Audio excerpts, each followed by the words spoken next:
Buenas noches, vamos a dar inicio a la revisión de este martes, o de jueves, perdón, sobre lo que es los trabajos en las áreas clínicas y uno muy en particular es lo de la toma de signos vitales. Le vamos a dar un poco de énfasis porque son de las cosas que del día a día del asistente clínico médico. Vamos a ver algunas tareas también adicionales a esa que son importantes recordar. Tenemos lo del asistente clínico médico que trabaja al frente, habíamos dicho la parte administrativa, muy poco, y el 80-90% hace la parte posterior, donde están las actividades clínicas. Algunas de ellas podrían ser, por ejemplo, si es la parte administrativa, contestar el teléfono, ayudar a preparar documentos de cobro, comunicarse con pacientes, trabajar en el expediente de los pacientes, lo de los signos vitales, que es lo que vamos a hablar esta noche. Realizar flebotomía, preparar al paciente para un electrocardiograma y tomarle el electro. Fue lo que vimos la otra noche. Y también realizar lo que se llama la- el patient intake en inglés. Básicamente es recibir al paciente. Pero generalmente comenzamos siempre con la identificación de nuestro paciente con las dos preguntas claves, que son su nombre completo y la fecha de nacimiento. ¿Verdad? El número de la habitación no es una forma para identificar a los pacientes, sino que debemos de darles un nombre, ¿verdad? Si es su primer nombre, José, María, cuando nos referimos a ellos con otro compañero de trabajo. Entonces, ya una vez un buen uso apropiado de la identificación del paciente, que es una cosa que se requiere del asistente médico antes de obtener información o iniciar tratamiento en el paciente. Estas dos cosas son importantes. Ahora, en el expediente clínico, cosas que hay que revisar, tenemos la lista de problemas, que son la lista de los problemas mayores que el paciente tiene que contribuyen a su condición médica presente. Eso podría incluir síntomas, algunas dificultades sociales, emocionales o financieras que esté pasando el paciente. Es un problema de listas. Luego tenemos historia médica pasada, que básicamente esta es la historia médica que enumera las condiciones que el paciente actualmente tiene, que han sido diagnosticadas en el recién visitas o ya son conocidas de él de años, de muchos años. Esa es la historia. Alguien que sea diabético, hipertenso, todos los diagnósticos que se les puede ocurrir, va en lo que se llama historia médica pasada. Luego siempre es bueno revisar los medicamentos presentes y los que ellos toman sobre su propia decisión, que le llaman over the counter, que son aquellos que los pueden comprar en los supermercados, en farmacias, pero no son prescritos por los doctores. Allí se incluyen, por ejemplo, las vitaminas que los pacientes toman o algún suplemento de hierbas que muchos pacientes les gusta tomar. Eso hay que ponerlo en los medicamentos, en la lista de medicamentos. Siempre es bueno reconciliar las listas para actualizarlas y dejarlas solamente las que están activas. Todas aquellas que tengan que ser archivadas se ponen en archivo. Están ahí por consulta, pero no aparecen en la lista activa. Yo he visto pacientes que tienen hasta 20 medicamentos y es porque no se los han reconciliado un año entero y los medicamentos se van agregando, se van agregando, se van agregando. No les discontinúan nunca los medicamentos. Entonces es importante siempre reconciliar la lista. Siempre cuando vean medicamentos, fíjense en la dosis, la frecuencia, como información general, ¿verdad? Ahora, las alergias también hay que mencionarlas. Son aquellas que pueden ser medicamentosas o no medicamentosas. Personas que presentan alergias a comidas y qué tipo de reacción exponen ellos al medicamento o la comida. La historia familiar es otra parte de que siempre se revisa en las visitas. Son cualquier condición médica que ha sido diagnosticada en pacientes que son sus familiares cercanos, ¿verdad? Como puede ser un hermano, su padre, madre, condiciones que tienen interés porque corren en la familia, que puede ser pasado de familia a familia. Luego tenemos la historia quirúrgica o historia de cirugías. Estas son cirugías anteriores, pasadas o que vas a tener en el futuro inmediato. Hay que poner la fecha y si aplica el lado, hay que ponerlo, hernias, derecha o izquierda, según aplique. Y luego la historia social también es importante revisársela a los pacientes, si está trabajando, si no está trabajando, si bebe alcohol, qué cantidad, si fuma cigarrillos, si está utilizando algún tipo de droga recreativa, hay que ponerlo, si se ejercita, qué tipo el entorno más o menos del paciente, ¿verdad? Esa es la historia social.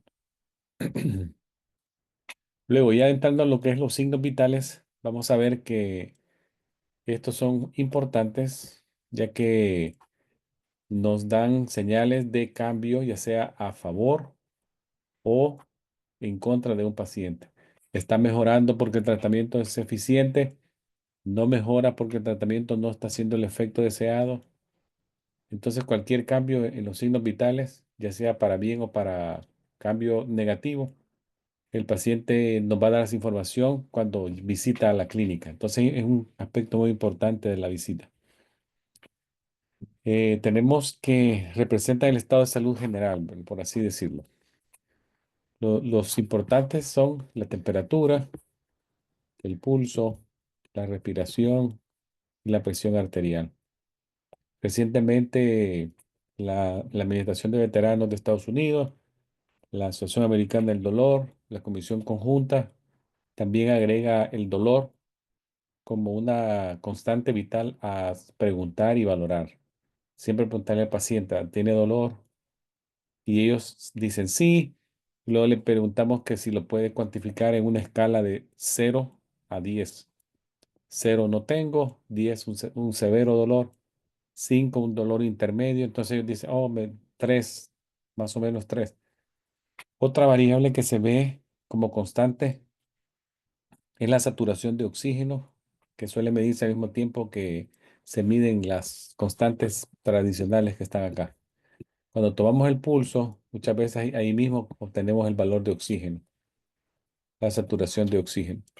También la exactitud de los valores es bien importante tenerlos siempre en mente porque variaciones indican lo que les dije, presencia o desaparición de un proceso de enfermedad.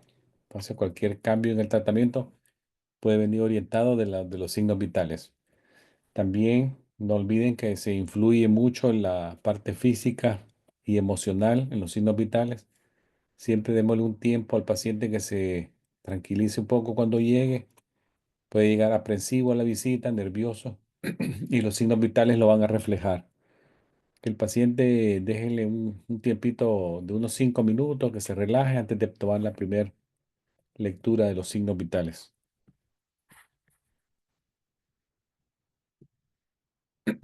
Las medidas antropométricas. Estas básicamente son peso y talla. Y en los niños, la circunferencia de la cabeza y la circunferencia de su pecho. Ya lo vamos a ver más adelante. Acá les dejo unos signos vitales en sus rangos normales, desde la parte de recién nacido, nos extrapolamos hasta la adultez. Entonces van a ver acá, por ejemplo, el pulso, la respiración, la presión arterial. El pulso y la respiración, si ustedes ven, el niño pequeño son bien altos los valores. Pulso de 120, 160. Lo que dijimos en el adulto que era de 60 a 100. En ellos podría ser normal tener 120, 140. La respiración también son bien rápidas, pueden llegar a 30, 35. Cuando ya van avanzando en la edad, ustedes ven que los valores van disminuyendo y hasta que alcanzan el valor que dijimos del adulto de 60 a 100. Igual la respiración, a medida la edad pasa, la respiración se va haciendo en el rango menor hasta llegar del 12 a 20 en el adulto. Lo opuesto es la presión arterial, que los valores son bajitos temprano en la edad y a medida que la persona gana en años, el valor sube en número. Vamos a ver la temperatura como primera variable. La temperatura básicamente es un balance entre la producción y pérdida en el cuerpo. Se mide en grados centígrados y en grados Fahrenheit. Cualquier incremento en la temperatura hace pensar que algo está pasando, que el cuerpo está en un modo de defensa, tratando de inhibir el crecimiento de bacterias. Entonces ya nos da la primera alarma de que algo puede estar pasando. Existen dos tipos de temperatura en el cuerpo. La que nos interesa en la parte clínica es la temperatura central y no la superficial. La temperatura central nos interesa porque son aquellas que están presentes en en los tejidos profundos del cuerpo, por ejemplo, en las cavidades torácicas y abdominales. Y esta tiene la característica que permanece relativamente constante. Y si cambia es por algo que debemos de ponerle atención. A diferencia de la superficial, que es más que todo el entorno, le pone mucho efecto. Si el ambiente está frío, la temperatura de la piel es fría. Si está muy caliente, la temperatura se pone por arriba del valor normal en en la piel. Entonces la que nos interesa es la temperatura central.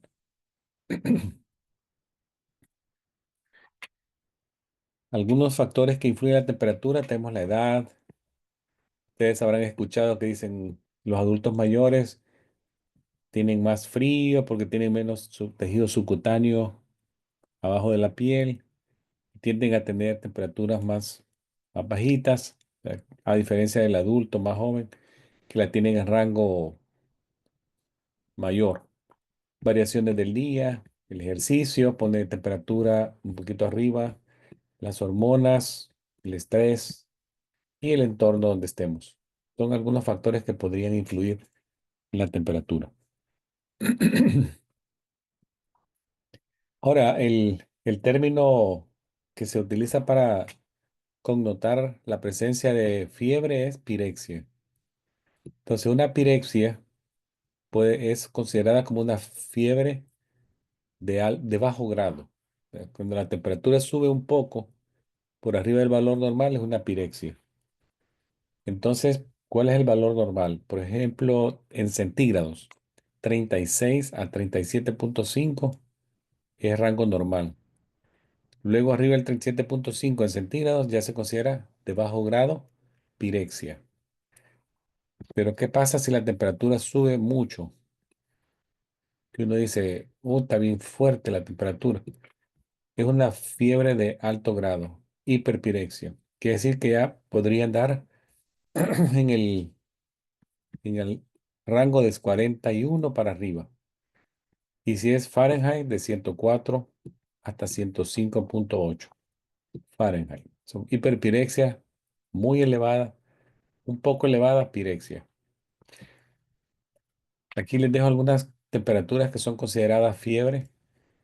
Por ejemplo, cualquier cosa arriba de 37,5 centígrados es pirexia ya, pero de bajo grado, ¿verdad? Y ustedes ya saben ahora que arriba de 40, de alto grado. Y aquí les dejo el valor también de la temperatura rectal y de la temperatura axilar, que son consideradas febriles.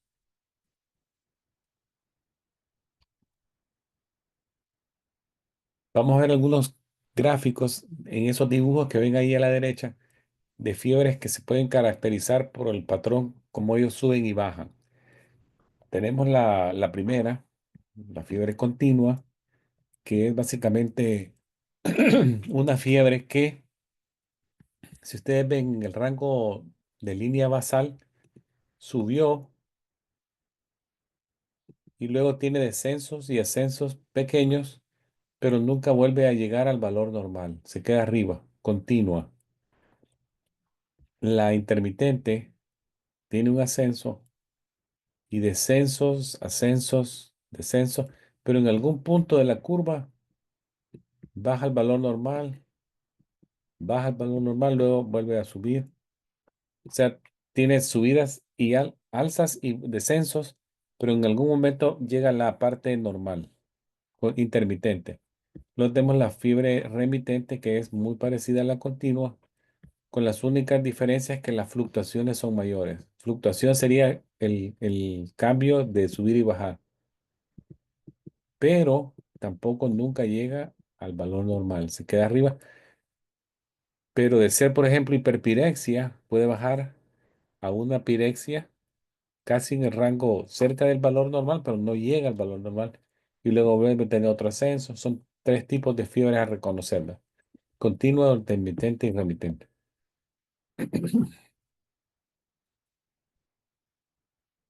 Ahora, esto ya casi no se hace, pero se lo muestro como un ejemplo, que la conversión de un sistema a otro a través de fórmulas.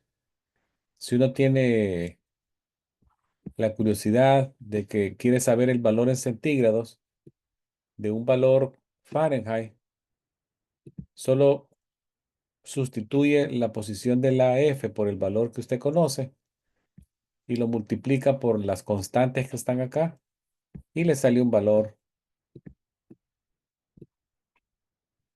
Por ejemplo, tenemos a alguien que tiene un valor de Fahrenheit. Entonces, lo coloca, le pone 100, que sería 100 Fahrenheit, menos el 32 y aplica toda esta fórmula y le salió que 100 Fahrenheit es el equivalente a 37,7. Sería una pirexia, ¿verdad? Una fiebre de bajo grado, pero ya se subió un poquito, punto 2. Ahora, si yo quiero convertirlo a Fahrenheit y tengo el valor en Celsius, centígrados, igualmente sustituyo el valor en la fórmula y me sale un valor en Fahrenheit. Aquí tengo yo 40,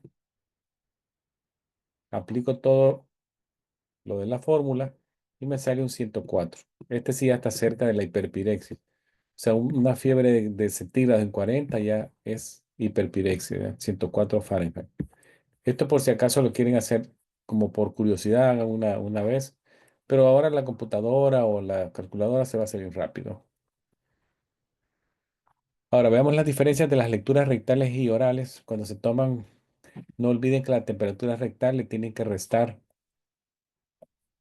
1 Fahrenheit y 0,6 centígrados para convertirla o homologarla a cómo se sería la oral. Y la axilar se la tienen que agregar 1 o 0,6 centígrados para convertirla y homologarla a lo que está pasando en la parte oral. Los termómetros clínicos que se utilizan para medir la temperatura del cuerpo, ya dijimos que están calibrados en Fahrenheit o Celsius. Y aquí hay algunos tipos. Tenemos digitales, timpánicos, que son los de los oídos, desechables, axilares, rectales, orales. En Estados Unidos más frecuentemente se utiliza la escala Fahrenheit. Aquí están viendo unos que se ven en las clínicas. No olviden que estos que son con una punta metálica tienen que cubrirse con un protector plástico cada vez que se usan. Luego se desecha el protector plástico y se utilizan ya para otro paciente uno nuevo. Me voy a regresar así brevemente acá. La temperatura, ¿cuál es la más exacta de todas? La temperatura rectal es la más exacta de todas. Cuando la temperatura oral no es posible tomarla, la rectal nos puede dar como una opción, pero tiene también sus desventajas, que pacientes con enfermedades cardíacas no podemos hacerlo, pacientes que han tenido cirugías en la zona rectal tampoco. La temperatura del oído también se puede tomar, es muy rápida, segura, no es invasiva, refleja la temperatura que queremos, la central, y en 1 o 2 segundos ya tenemos el resultado, para ponerles ahí un ejemplo. Ahora, el pulso se debe de tomar como en cada visita igualmente. Básicamente es la sensación del golpe de la inyección de la sangre a distancia, en una arteria a distancia. Siempre se busca una arteria que esté cerca de una superficie del cuerpo y presionarla nosotros contra una superficie sólida que casi siempre es un hueso para sentir el pulso. El paciente tiene que estar sentado en una posición cómoda, la arteria tiene que estar al mismo nivel del corazón o un poquito por abajo con el miembro relajado y apoyado en una superficie sólida. Los pulsos que más se utilizan en el ambiente ya médico son niños. Podemos utilizar en la zona humeral, el húmero. Ya les voy a mostrar unas fotografías. Está también la zona temporal, la carótida, que es en el cuello, el apical, que es en el pecho, en la punta del corazón, braquial, que es por el codo, en la parte anterior del codo, la radial, que es en la muñeca, femoral, en la parte inguinal, en la ingle, la poplitea, que es en la pierna, pero atrás de la rodilla, y el dorsal expedi, que es en el pie, en la parte superior, en la parte dorsal del pie. El pulso apical, que es oír el corazón con un estetoscopio, obviamente es el más exacto porque estamos básicamente oyendo el corazón mismo. Entonces, y se oculta con un estetoscopio. En los niños, como les dije, el mejor lugar es la parte del húmero. Se le pone presión en la parte del húmero y ahí se le toma al niño pequeño. Ya de cierta edad para arriba, de unos 7 años para arriba o 6 años, ya podemos usar el pulso radial, que es el de la muñeca, ya sea adultos o niños arriba de 6 7 ya podemos utilizar esta zona. No olviden el pulso, 100, dijimos de 60 a 100, se toma 30 segundos y se multiplica por 2. O si el pulso es muy rápido, lo hacemos mejor en el minuto completo. Aquí están algunas fotografías, temporal, carótida, que es en el cuello. Aquí el carótida primero se hace un lado, nunca los dos lados al mismo tiempo. La braquial, el pulso radial y el pulso apical oyéndolo con un estetoscopio. La respiración también es otra variable de signo vital. El ciclo es adentro y afuera. ¿Verdad? Inspiración y expiración, ahí es uno. Entonces se cuenta un ciclo. La respiración, sabemos pues que es voluntaria si queremos, pero también es involuntaria la mayoría del tiempo. No estamos pendientes de que estamos respirando, sino que no sabemos. Nos olvidamos, podemos ver televisión o estamos platicando o viendo la computadora. No, yo no estoy pensando que si voy a respirar o no, es algún hecho automático en el cerebro. Pero ¿qué pasa cuando yo sé que me están viendo o quiero como relajarme? Los que hacen relajación lo utilizan mucho para respiraciones profundas, sáquelo despacio, respiración otra vez. O sea, se puede hacer voluntario e involuntario. Entonces la respiración tenemos que contársela al paciente sin que él esté percatado que se lo estamos contando, porque si no la puede manipular y hacerlo en la cuenta que él quiera. El valor normal es de 12 a 20 y podemos contar también 30 segundos y multiplicarlo por 2. Hay varios terminologías que se utilizan en la clínica: ortopnea, disnea, bradipnea, apnea. Usted la va a ir viendo. Roncus, todo eso, como cuando el médico describe cómo está la respiración. Vamos a ponerles este video para que vean por qué esta foto se ve así. Básicamente esta persona está viendo su reloj, está contando el pulso en la radial y ya terminó de contar el pulso, pero se queda ahí tocándole siempre el pulso radial, aunque ya terminó, y luego sin darle signos al paciente que se lo está contando el movimiento de adentro y afuera del pecho, ella sigue contando, pero ahora la respiración. Van a ver este video para que vean de qué se trata. Good afternoon, Ms. Reynolds. Hello. My name is Scott, and I'll be your medical assistant today. Okay. The doctor's asked me to check your pulse and your respirations. Okay. Before I do that, I'd like to verify your last name. Can you spell that for me, please? Reynolds. Okay, and your date of birth. 8/1942. Okay, great. Would you like me to call you Miss Reynolds? No, Susan. Susan. It's great. Okay, great. Let me sanitize my hands, Susan. If the patient is excited or has engaged in strenuous activity, give her 5 to 10 minutes to relax before you I start. can just have your wrist here. We'll check your pulse. Put the patient's arm in a comfortable position. Place 3 fingers along the radial artery on the thumb side of the wrist. Don't use your thumb because you may feel your own pulse. Apply moderate pressure until you feel the patient's pulse. Count the pulses for 30 seconds and multiply by 2.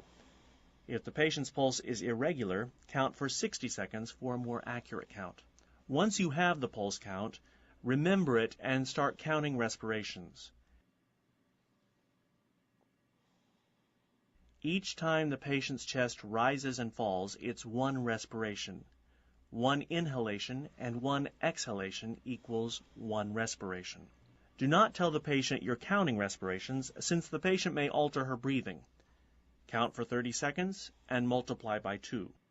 If the respirations are irregular, count for 60 seconds. Okay, great. I'm going to sanitize my hands. Now I'm going to chart the results in your medical record for the doctor. Okay.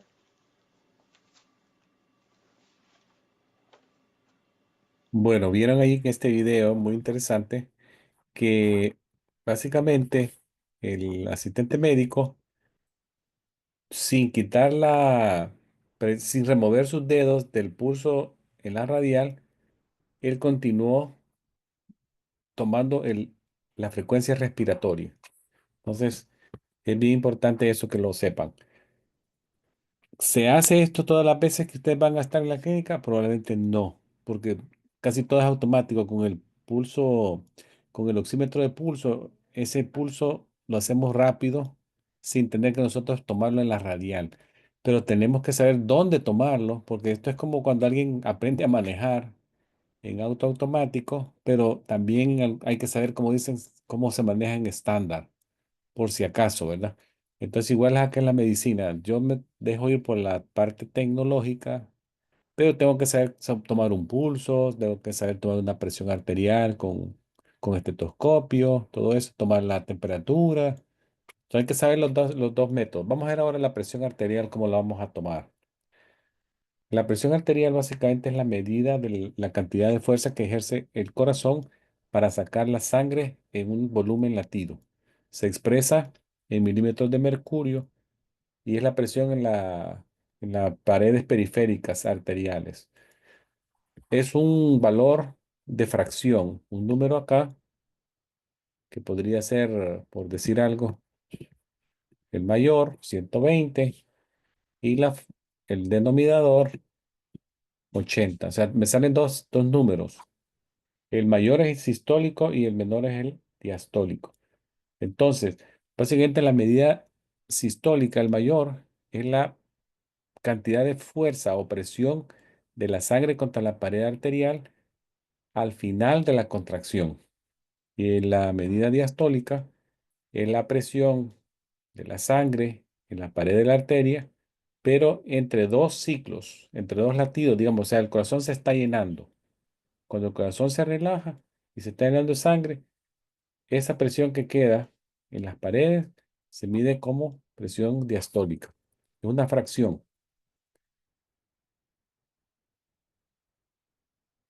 Acá les dejo una tabla que la Asociación de Cardiología Americana la actualizó. No es tan, si ustedes ven, no es tan que de ayer. Aquí dice 2017, pero le volvieron a hacer otra revisión en el 2021 y no le cambiaron nada. Sigue igual, así como la están viendo.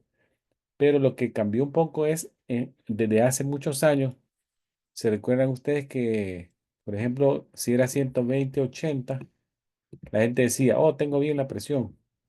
Bueno, ahora lo han puesto ya como borderline, ese valor, y quieren que este 120 esté abajo del sistólico y el 80, si es posible, también tenerlo abajo. Entonces me ponen en una situación que para estar normal, mi valor tiene que verse más o menos así.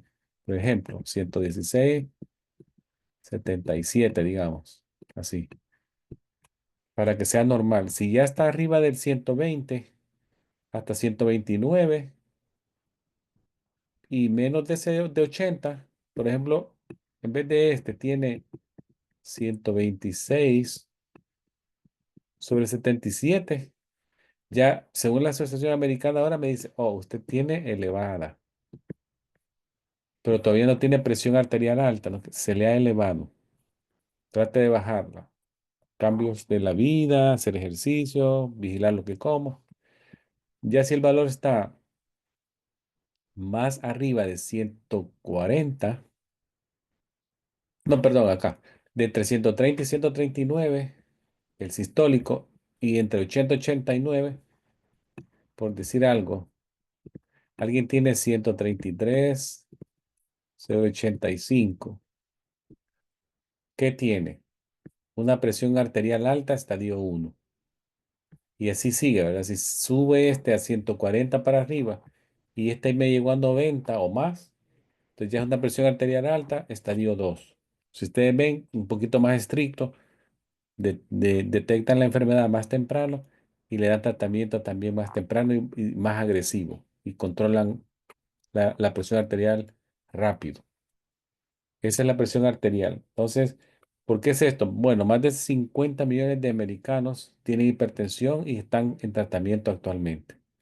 Así que factores de riesgo existen, por ejemplo, fumar cigarrillo, la diabetes, la presión, no, perdón, los niveles altos de grasa, como los lípidos, como triglicéridos, colesteroles, son riesgos. El estrés, la obesidad. Este sonido de Korokov básicamente es el sonido que se produce por la vibración de las paredes arteriales. Les voy a poner un video cuando toman la presión arterial y ese sonido que van a oír ustedes que se oye puk, puk, como que fuera un tambor, son los sonidos de Korokov. El primer sonido que se escucha es el valor sistólico para tomar en cuenta. Por ejemplo, si escuchan 120, ahí pongo el primer número y se siguen oyendo los sonidos. Cuando los sonidos desaparecen, me fijo en el número que desaparece y yo digo, oh, desapareció cuando iba por 75. Ese me da el segundo valor diastólico. También hay hipotensión, que quiere decir que está abajo. Abajo de 90 a 60, hipotensión. Vamos a ir, vean este video de la presión arterial en forma manual.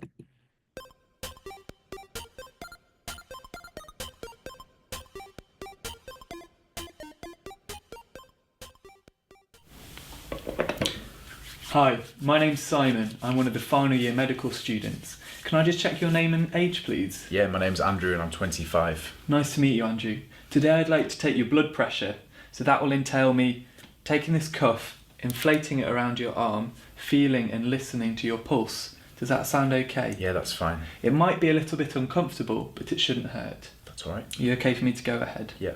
Lovely. If you just pop your arm on the table, that's lovely.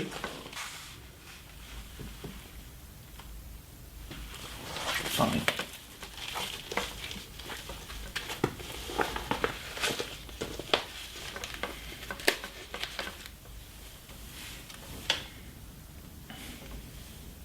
And I'm just going to feel your pulse now.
That completes the procedure. Thank you very much, Andrew. Thank you.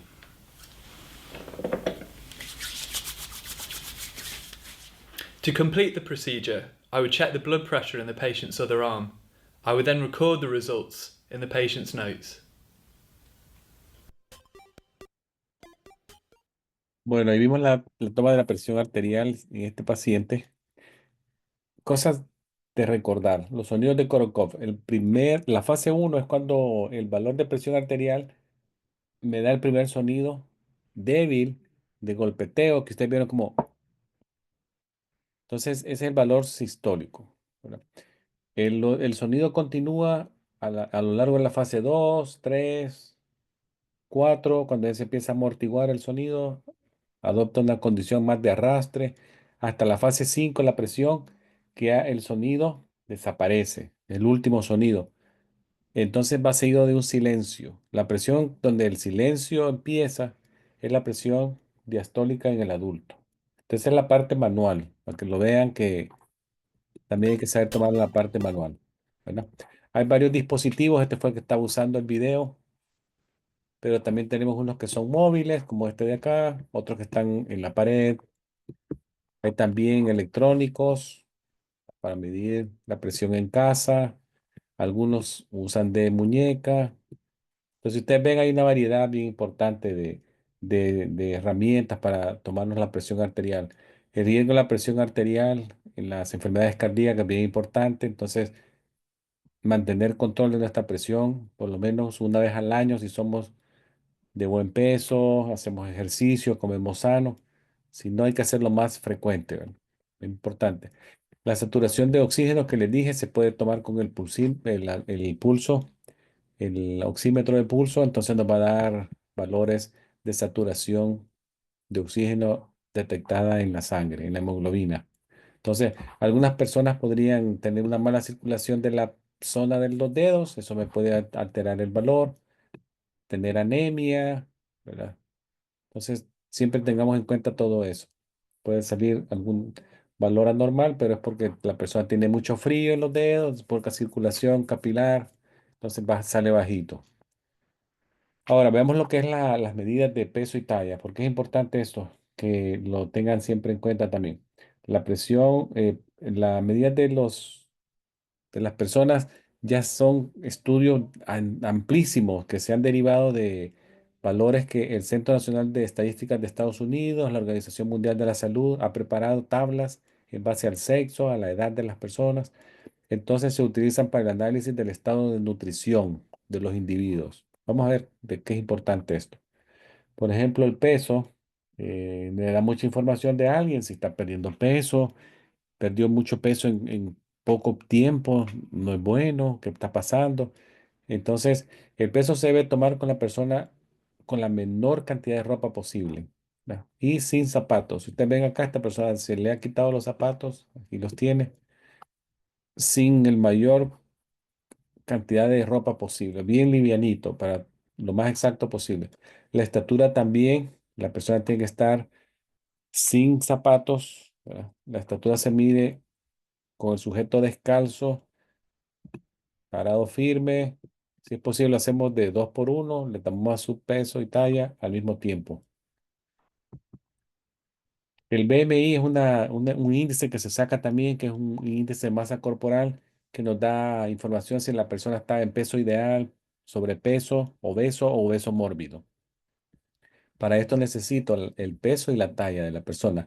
Actualmente las computadoras me sacan esto en un segundo, solamente meto la información y ya, ¿verdad? Entonces, individuos que caen en el rango 25 a, vamos a quedar, bueno, me voy a poner aquí. La, el, el BMI, como les dije, ya hay una escala que se está usando para tener un poquito de datos. Creo que no se las puse acá, lastimosamente, pero se las voy a decir. Por ejemplo, si es de entre 18 a 24, es el peso ideal de BMI. De 24 hasta 29, sobrepeso. Y luego tenemos del valor de 30 para arriba, obeso. Y valores de 35 para arriba ya van entrando al rango de obesidad mórbida. Y personas de 40 para arriba, si es un obeso mórbido, ¿verdad? Actualmente ya se está dando tratamiento para cirugías bariátricas o inyecciones para bajar de peso a personas que están de 35 para arriba, por ahí, más o menos. Entonces, pero se ha visto también que el BMI alto más el tamaño del abdomen de alguien también tiene mucho valor. Acá están los valores que les dije de BMI. Me voy a retroceder un poquito para que vean acá. El BMI más el tamaño del abdomen de alguien ahora le está poniendo mucho ojo. Entonces, en el hombre, si el abdomen es mayor de 40 pulgadas y en la mujer mayor de 35 pulgadas, ojo, ¿verdad? Ya hay algo que se llama el síndrome metabólico y los doctores no quieren que pasen de esos valores, si es posible, ¿verdad? Ya que considerando ese tamaño del abdomen más el BMI, ya se le agrega mucha posibilidad de tener otras enfermedades graves, como pueden ser enfermedades del corazón, diabetes, hipertensión, enfermedades del hígado, riesgos de cánceres. Entonces, eso es bien importante de saberlo. Ahora, en los niños las medidas, vean que también hay que ponerle mucha atención a lo que es el peso y la talla de los niños. Los niños tienen que estar con la menor cantidad de ropa posible cuando los pesan. Y cuando los van a medir, poner los rectecitos y se miden desde los talones hasta la cabeza, ¿verdad? Si es posible, también se hace en una sola sentada, en una sola acostada. Los medimos y los pesamos en ese mismo momento. Ya hay tablas también para circunferencia de la cabeza. Se mide la cabeza hasta los 2 años. Acá lo que se hace es, se pasa una cinta en forma horizontal alrededor de la cabeza, a nivel de las cejas, que pase también por sobre las orejas y la prominencia detrás de la cabeza, la zona occipital, y ya se mide. Y para medirle el tórax o el pechito, tiene que ser una línea horizontal que pase a la altura de las tetillas. Eso se mide hasta los 6 meses, la cabeza sí hasta los 2 años. Ya hay tablas, aquí les doy unos valores que como tiene que ir creciendo la cabeza, el desarrollo del cerebro se va viendo con eso. Y luego la circunferencia del pecho, ¿verdad? Bueno, esto es lo que les traía información de signos vitales y la peso y talla y medidas de cabeza, de la circunferencia de la cabeza y del tórax. No sé si tienen alguna pregunta antes de que cambiemos a la parte administrativa. Muy bien, profesor. ¿Alguna duda o comentario, pregunta?